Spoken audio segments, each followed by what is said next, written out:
घने जंगलों के बीच बसा एक छोटा सा गांव पलाशपुर अपनी शांति और सरल जीवन के लिए प्रसिद्ध था।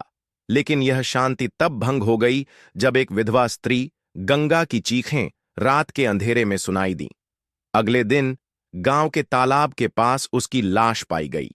गंगा के पति की मौत 2 साल पहले हुई थी और वह अपने बेटे किशन के साथ गांव में अकेली रहती थी। वह शांत स्वभाव की मेहनती महिला थी और अपनी ईमानदारी के लिए जानी जाती थी। लेकिन उसके साथ हुई इस क्रूर घटना ने पूरे गांव को हिलाकर रख दिया। घटनास्थल पर पुलिस को कोई ठोस सुराग नहीं मिला। गंगा के शरीर पर संघर्ष के निशान थे, जिससे यह स्पष्ट था कि उसने बचने की पूरी कोशिश की थी। लेकिन कुछ ऐसा था जो गांव वालों को खटक रहा था। कई लोगों ने बताया कि घटना वाली रात उन्होंने जंगल की ओर 3 साधुओं को जाते देखा था। ये तीनों साधु ब्रह्मानंद, शिवानंद और रुद्रानंद कुछ समय पहले ही गांव के मंदिर में आए थे। वे कहते थे कि वे भगवान की तपस्या करने के लिए आए हैं, लेकिन उनकी आंखों में छुपा एक अजीब सा भय गांव वालों को हमेशा परेशान करता था। गांव की पुलिस चौकी के प्रमुख इंस्पेक्टर अर्जुन सिंह इस घटना की जांच में जुट गए। साधुओं से पूछताछ की गई, लेकिन उन्होंने कहा कि वे पूरी रात मंदिर में प्रार्थना कर रहे थे। उनके पास कोई ठोस सबूत नहीं था, लेकिन उनके व्यवहार ने अर्जुन का ध्यान खींचा। इंस्पेक्टर अर्जुन सिंह ने गंगा के बेटे किशन से बात करने का फैसला किया। किशन, जो घटना के समय अपनी दादी के पास था, बेहद डरा हुआ था। उसने अर्जुन से कहा, मां ने कुछ दिन पहले मुझे बताया था कि वे साधु हमारे घर आए थे। वे मां से मंदिर के लिए दान मांग रहे थे, लेकिन मां ने मना कर दिया था। वे बहुत गुस्से में थे। यह बात अर्जुन के लिए महत्वपूर्ण सुराग थी। इंस्पेक्टर अर्जुन ने गांव के कुछ नौजवानों के साथ जंगल की तलाशी शुरू की। वहां उन्हें गंगा की चूड़ियां और एक टूटी हुई माला मिली। साथ ही एक गड्ढा भी दिखाई दिया, जिसे हाल ही में खोदा गया था। गड्ढे के पास खून के निशान थे। गांव के बुजुर्ग कहते थे कि वह जगह भूतों का ठिकाना थी। अर्जुन को यह अंधविश्वास पसंद नहीं था। उन्होंने उस गड्ढे को खुदवाने का आदेश दिया। गड्ढे से एक मटकी निकली, जिसमें कुछ जलता हुआ राख और कुछ हड्डियां थीं। गांव के पुराने मंदिर में इन साधुओं का व्यवहार हमेशा से संदिग्ध था। अर्जुन ने फैसला किया कि वे रात के समय मंदिर पर नजर रखेंगे। एक अंधेरी रात अर्जुन और उनके साथी चुपके से मंदिर पहुंचे। उन्होंने देखा कि तीनों साधु किसी गुप्त अनुष्ठान में लिप्त थे। उनके मंत्र अजीब थे और उनकी आंखों में खतरनाक चमक थी। जैसे जैसे अर्जुन के सवाल गहराते गए, साधुओं ने अपनी कहानी बदलनी शुरू कर दी। गंगा की हत्या की रात तीनों साधुओं को जंगल के पास जाते देखा गया था। अर्जुन ने साधुओं की बैकग्राउंड की जांच शुरू की। अर्जुन और उनके साथी मंदिर से लौटने के बाद पूरी रात सो नहीं सके। उन्होंने जो देखा था वह सिर्फ साधारण पूजा नहीं थी। साधु किसी गुप्त अनुष्ठान में लगे हुए थे और उनके बीच रखे एक बड़े संदूक से अजीब सी आवाजें आ रही थीं। संदूक के चारों ओर गंगा के जैसी चूड़ियां और कुछ अधजले कपड़े पड़े हुए थे। अर्जुन ने महसूस किया कि यह साधुओं का साधारण मामला नहीं है। अगले दिन उन्होंने मंदिर को आधिकारिक रूप से बंद करने का आदेश दिया। साधुओं से पूछताछ की गई, लेकिन वे बार बार यह कहते रहे कि वे निर्दोष हैं। रुद्रानंद, जो साधुओं में सबसे तेज तर्रार था, अर्जुन से बोला, तुम हमें यहां से हटाना चाहते हो क्योंकि तुम्हें हमारी साधना पसंद नहीं, लेकिन यह भूलो मत, हम भगवान के दूत हैं। भगवान के रास्ते में बाधा डालोगे तो तुम्हारा अंजाम भी बुरा होगा। अर्जुन ने उसकी धमकी को नजरअंदाज करते हुए गांव वालों से और जानकारी इकट्ठा करना शुरू किया। उन्हें पता चला कि इन साधुओं ने पहले भी अन्य गांवों में आकर ऐसी ही रहस्यमयी हरकतें की थीं।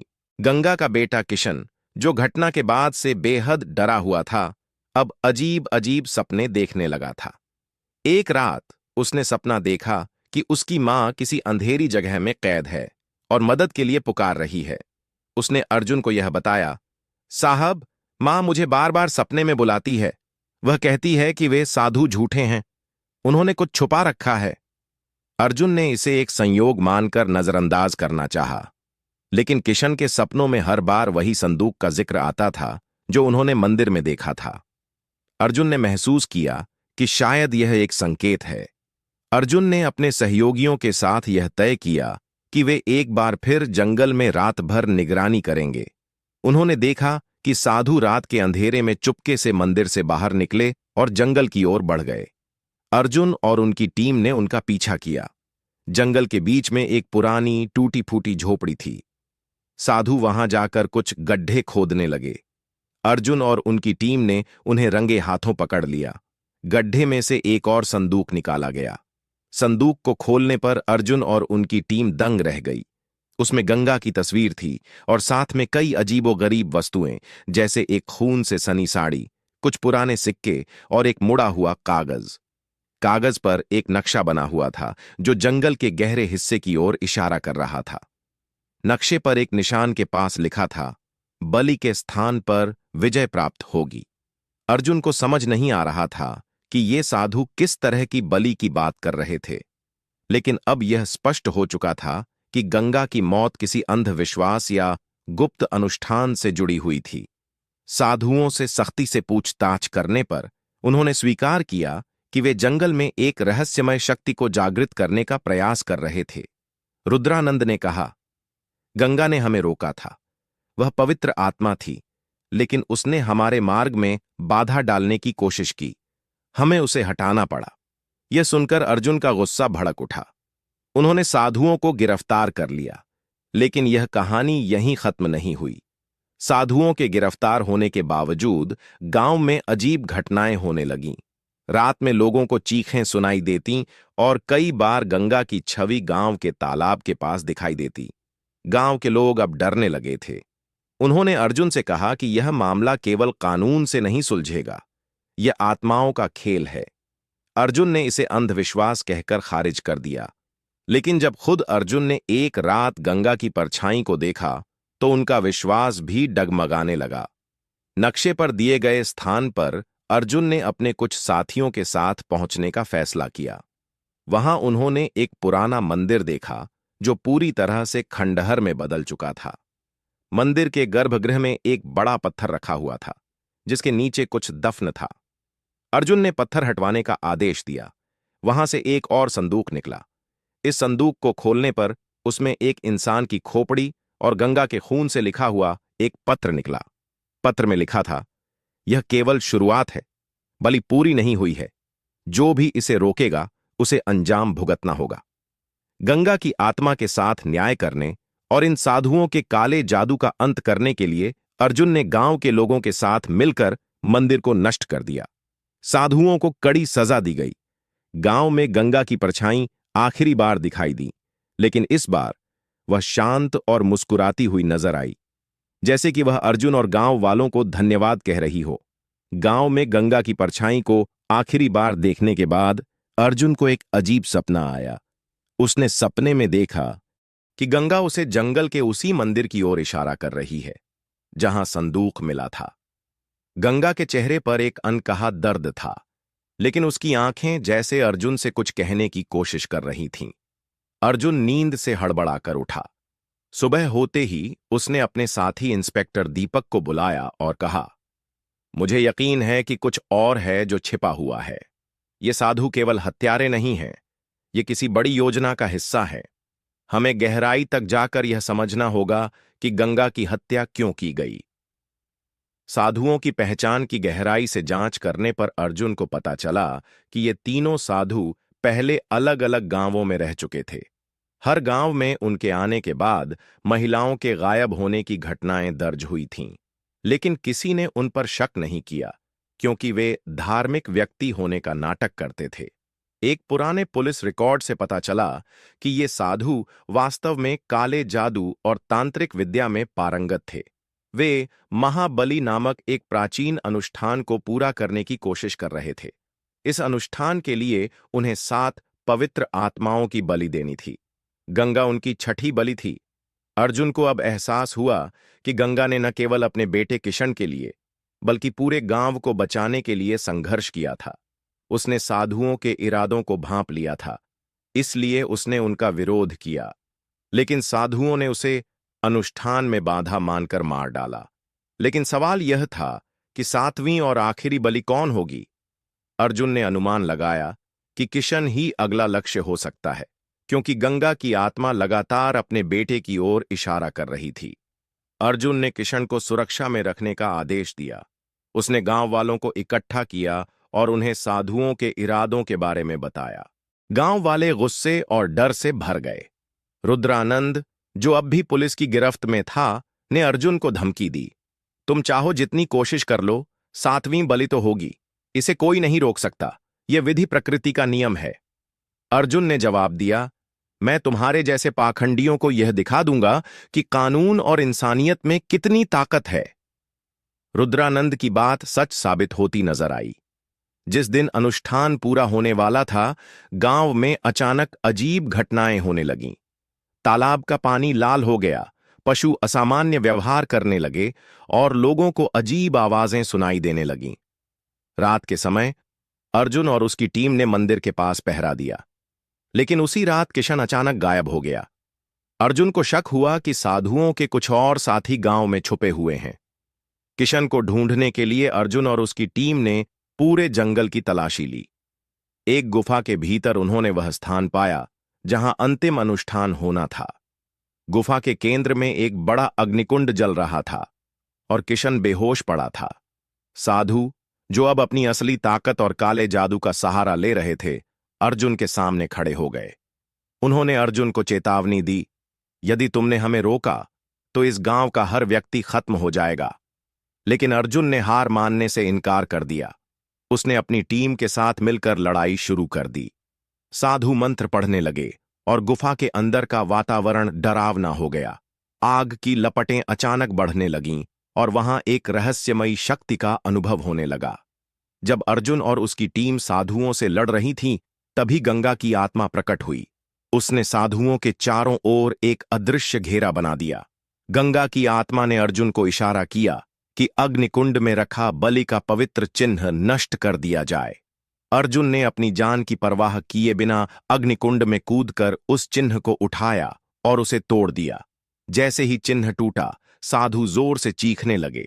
उनकी शक्तियां खत्म हो गईं और वे बेहोश होकर गिर पड़े। साधुओं को गिरफ्तार कर लिया गया। उन्होंने अपने अपराध कबूल कर लिए और बताया कि वे वर्षों से इस काले जादू को पूरा करने की कोशिश कर रहे थे। गंगा ने अपनी जान देकर गांव को बचा लिया था। गांव में शांति लौट आई। गंगा की आत्मा भी अब मुक्त हो चुकी थी। अर्जुन ने किशन को गले लगाकर वादा किया कि वह उसे अपनी मां की तरह बहादुर बनाएगा। तालाब के पास एक स्मारक बनाया गया, जहां गंगा की याद में हर साल दीप जलाए जाते हैं। उसकी कहानी ने गांव वालों को यह सिखाया कि इंसानियत और सच्चाई हमेशा जीतती है, चाहे अंधकार कितना भी गहरा क्यों न हो। गंगा के बलिदान के बाद गांव में शांति लौट आई, लेकिन इंस्पेक्टर अर्जुन को अब भी ऐसा महसूस हो रहा था कि कहानी पूरी तरह से खत्म नहीं हुई है। उसे याद आया कि गंगा के शरीर की स्थिति और तालाब के पास से मिले सबूतों में कुछ बातें अनसुलझी थीं। एक रात अर्जुन ने अपने साथी दीपक के साथ तालाब के पास का मुआयना किया। तालाब का पानी अब भी अजीब तरीके से शांत था। अर्जुन ने तालाब की मिट्टी को खंगालने का फैसला किया। जब उन्होंने खुदाई शुरू की तो कुछ फीट नीचे से उन्हें एक प्राचीन पत्थर का दरवाजा मिला।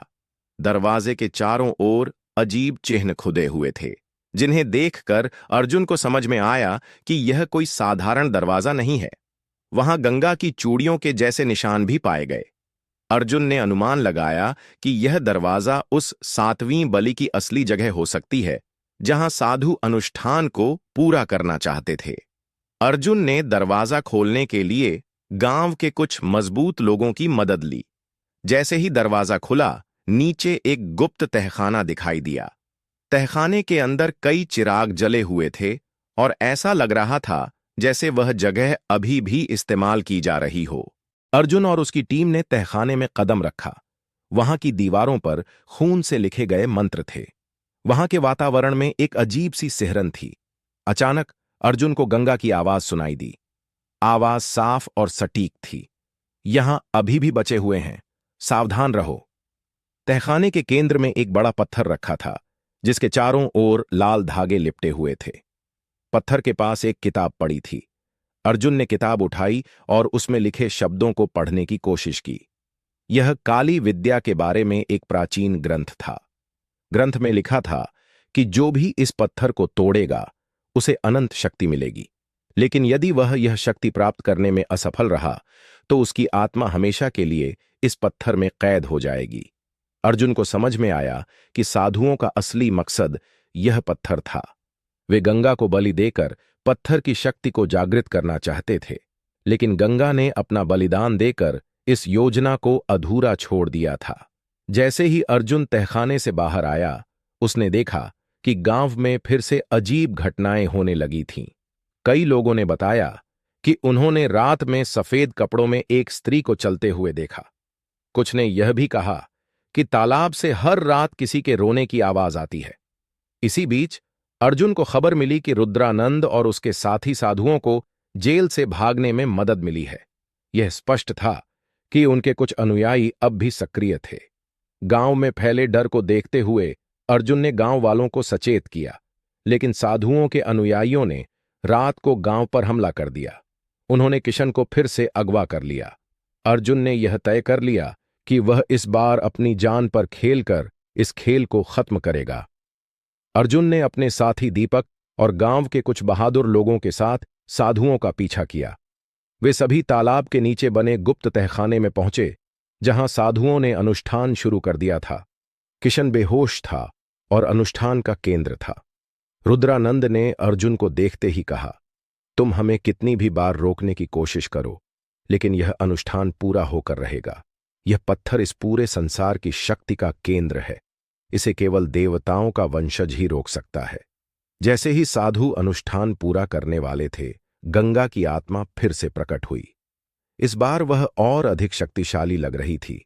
उसने अर्जुन से कहा, इस पत्थर को नष्ट करो, यही हमारी मुक्ति का मार्ग है। अर्जुन ने अपनी पूरी ताकत से पत्थर को तोड़ने की कोशिश की। जैसे ही पत्थर टूटा, एक बड़ा विस्फोट हुआ। साधु और उनके अनुयायी उसी वक्त खत्म हो गए। गंगा की आत्मा और किशन को भी उस विस्फोट से मुक्त कर दिया गया। इस घटना के बाद गांव फिर से शांत हो गया। अर्जुन ने उस गुप्त तहखाने को हमेशा के लिए बंद कर दिया। गंगा की आत्मा को अब पूर्ण शांति मिल चुकी थी। तालाब अब एक पवित्र स्थल बन गया, जहां गांव वाले गंगा के बलिदान की याद में हर साल प्रार्थना करते हैं।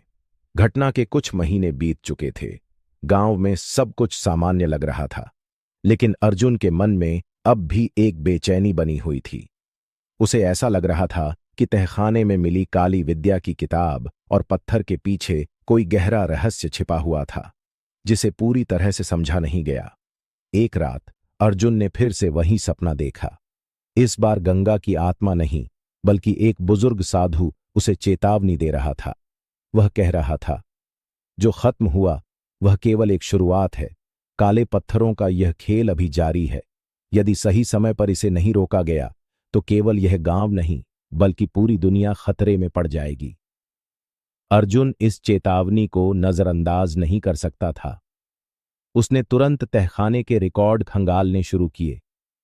उसे याद आया कि गुप्त दरवाजे के पास की दीवार पर कुछ और पत्थरों के चिन्ह बने हुए थे।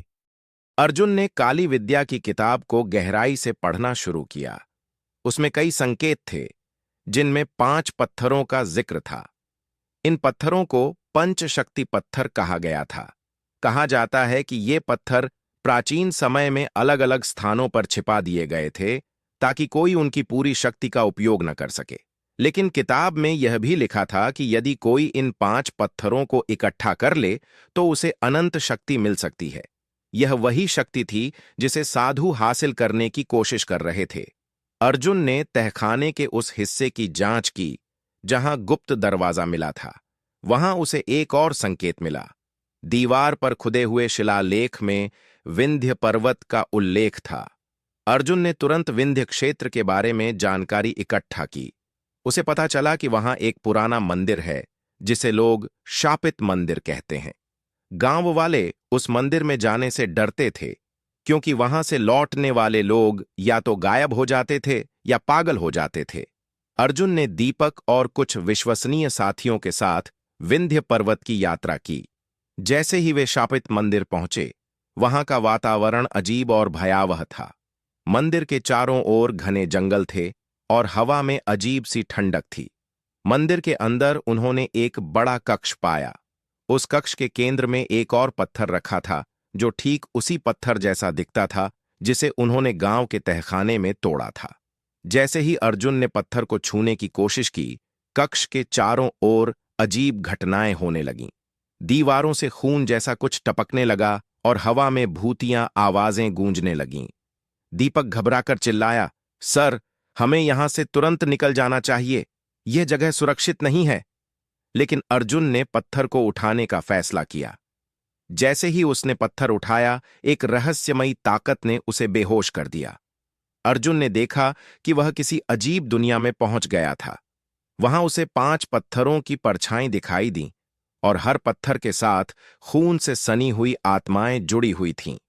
उन आत्माओं में से एक ने अर्जुन से कहा, यदि तुमने इन पत्थरों को सही हाथों में नहीं सौंपा, तो अंधकार पूरी दुनिया को निगल जाएगा।